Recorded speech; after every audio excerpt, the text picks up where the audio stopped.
think the final tally on that first half run was 28-0. Have you felt a run? Can you remember a run like that on you in your career? No. Trying to think. Raymond's whispering in our ear. It hasn't been one since 2009 in the NBA. I guess there's a reason for that. So I was trying to think if we had done it to anybody before. No. Sorry to make you try to find the words for this, but what is that like, the spiraling and then watching it happen to all of your teammates?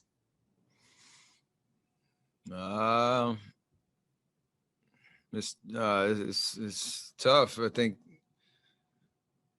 it's not for a lack of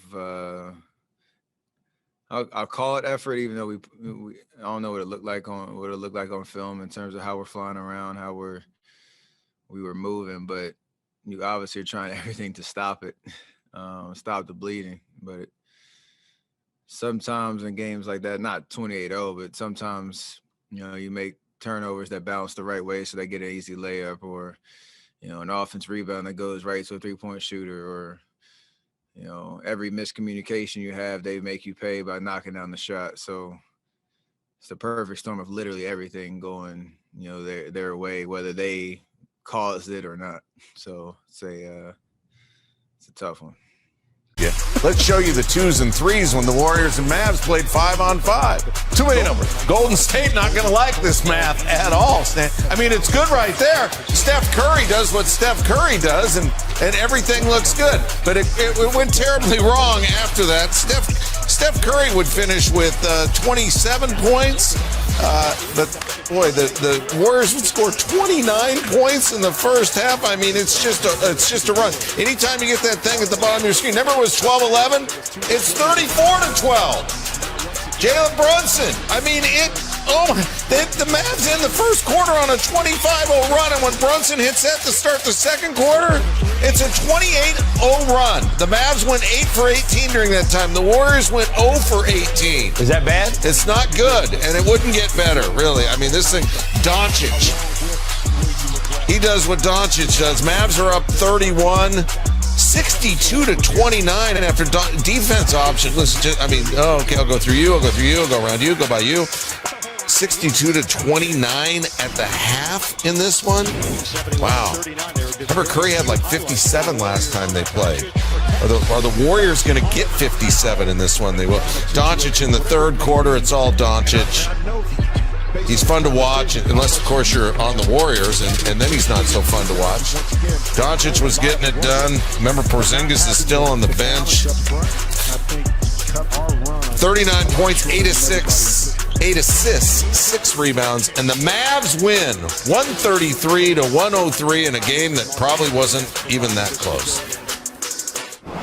They know we were right on their heels. They came out like it was a playoff game, and we came out like it was an exhibition game. It's just things getting blown out. I mean, we know the context of the season where we're at, and like I said last 2 nights ago when I was up here, it's the biggest game because it was the one that was next, and trying to stay in the moment. Dropped the ball, didn't play well, got blown out. Just really disappointing. I'm disappointed in myself for not having them better prepared. I'm disappointed in the way we just didn't meet the challenge as a group. It's a shame, but we got 10 games left and we've got a lot to play for, and we will be better prepared next game. I know that. Tough year for Steph Curry in particular, with all the good that he's done. This is the third 30-point loss this season, the most in a season in Steph. Drought of about 9 minutes.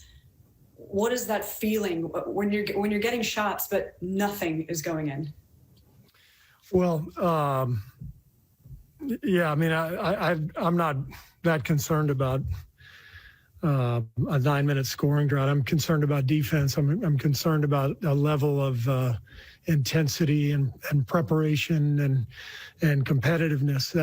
That's what was missing. And I'm the head coach, so I did not have them ready to play, clearly. biggest game of the year, and it was over before it started. So really, really disappointing. But we've got a young team. I think of the guys who are out there tonight, I think we only have 3 guys who've been in the playoffs. Tonight was kind of like a playoff game for Dallas. They lost last night. They know we were right on their heels. They came out like it was a playoff game, and we came out like it was an exhibition game, and very disappointing. I mean, you guys are obviously still 31-31 right in the thick of the play-in bracket, but you've had a lot of blowout losses this season. Why do you think it is that it seems like when you guys have a bad performance, it's like a really bad performance? Yeah, I don't know. I thought we were done with those, Anthony. I thought those were more a case of just, being early in the year, not ready, for the competition that we were facing, playing some different combinations, that kind of stuff. I thought we were beyond that, but obviously, we took another one on the chin tonight. So like I said, just really disappointing. I'm disappointed in myself for not having them better prepared. I'm disappointed in the way we just didn't meet the challenge as a group. It's a shame, but we've got 10 games left and we've got a lot to play for. And we will be better prepared next game. I know that. Nets still hold the top spot in the East, and they could lock up a playoff spot with a win over the Raptors and Tampa. Kevin Durant back in the starting lineup. Let's see how he did. Nets down 8 in the first quarter. Durant. A little later in the quarter, Kyrie Irving finds Durant spotting up, knocks it down. 7 points for Durant in the first half as the Nets spread the scoring around in this game. Midway through the third, Raptors down 4. Fred VanVleet to Kyle Lowry. Lowry with 24. Later in the third, OG Anunoby to Malachi Flynn for the 3. 13 for Flynn. Raptors down 4. They refuse to go away in this game. Late third, game tied. Lowry, Anunoby, big finish. He had 21. Raptors take the lead. Early fourth quarter, Nets are down 6. But here they come. They move it around. Joe Harris will finish. He was 4 for 9 from 3. Nets down 3. Then Mike James, 3 more for Harris. He had 16. Nets 18 of 45 from 3 as a team. And Tyler Johnson to James, who was 4 for 5, including that 3. He had 11 points. Nets now up by 7. All 5 players are going to touch the ball before Durant hits the 3. He had 7 in the fourth, 17 and 10 rebounds for the game. Pascal Siakam 2 for 16. Fred VanVleet 4 for 17. Nets win. With lineup changes like we had, guys in and out with injuries, you have to be able to dig down deep and work together and problem solve. And I think that's what we've been doing the whole season. Like you said, I might have seen we had like 30 different lineups.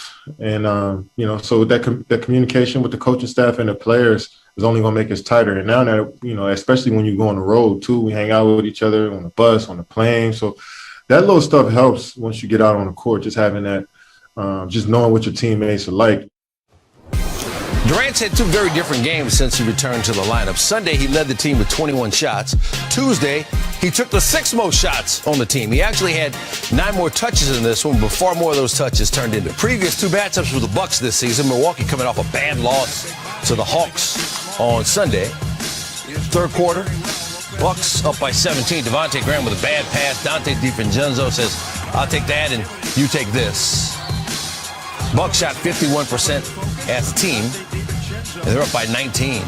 Later in the third quarter, Bucks by 6. Chris Middleton, Drew Holiday. Good all-around game for Holiday. 12 points, 10 boards, 5 assists. Threw that one down on Bismack Biyombo. He's giving up some size to Biyombo. The Bucks up by 8. Less than a minute remaining in the third. Cody Martin turns it over. Bobby Portis will take it into the paint and miss, but Antetokounmpo taller than everybody else. Bucks up by 9. About 3 minutes remaining.